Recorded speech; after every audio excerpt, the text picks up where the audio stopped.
Product property of radicals.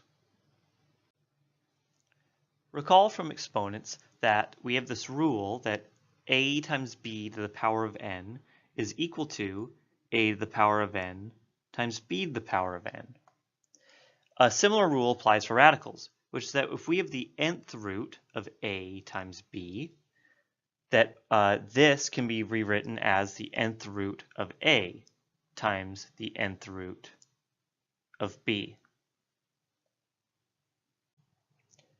We're going to use this property to simplify non-perfect roots.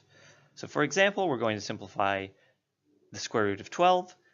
Well, I can't just take the square root of 12 because it's not perfect, but I do know that 12 is 4 times 3, and 4 is a perfect square. So I can rewrite this radical of the square root of 12 as the square root of 4 times the square root of 3. And the square root of 4 is 2. So this is just 2 times the square root of 3, or 2 root 3. So we are simplifying non-perfect roots. Just a quick note on some vocabulary. We call the square root of 12 an entire radical because it's just a radical statement with nothing else. Everything in that expression is underneath the radical sign.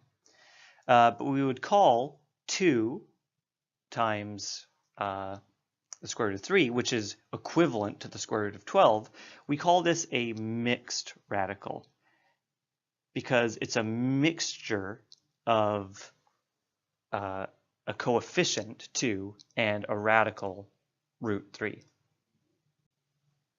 How about this one? Simplify the square root of 500. Well, what we should start by asking ourselves is there a perfect root in 500? And there's at least one perfect root in 500. Let's go with 100. So it's the square root of 100 times 5. And we know that the square root of 100, so I'll write as square root of 100 times square root of 5. The square root of 100 is just equal to 10. So this is 10 times the square root of 5. With cubed roots, it's the same, but we have to be very careful that we're looking for cubed, perfect cubes. So the cubed root of 16, is there a perfect cube in 16? And from my knowledge of perfect cubes, well, I could say that sure, 8 is a perfect cube. So I could write 16 as 8 times 2. And then I have the cubed root of 8 times the cubed root of 2. And the cubed root of 8. Well, let me, just in case you want to see this more fully, the cubed root of 8 is the same as the cubed root of 2 cubed, because 2 cubed gets us 8. So that's why this radical is disappearing, and I'm left with 2 times the cubed root of 2.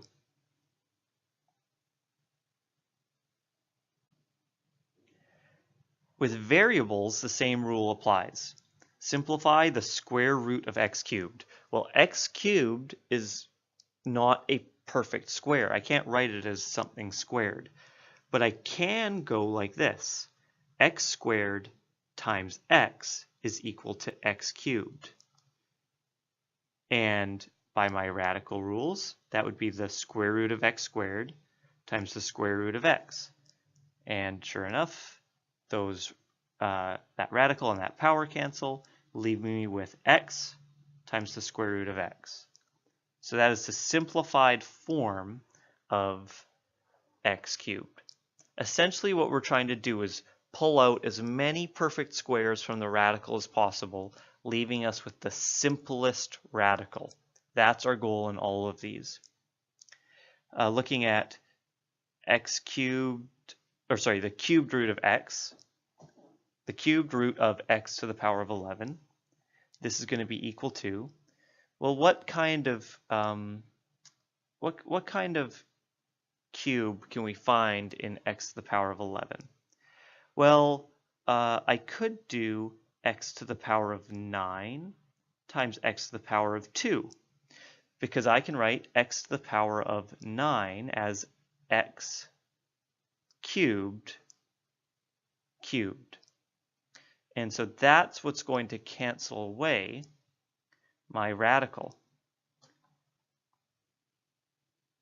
So you're looking for the highest cube that you can cancel, leaving me with x to the power of 3 times the cubed root of x squared.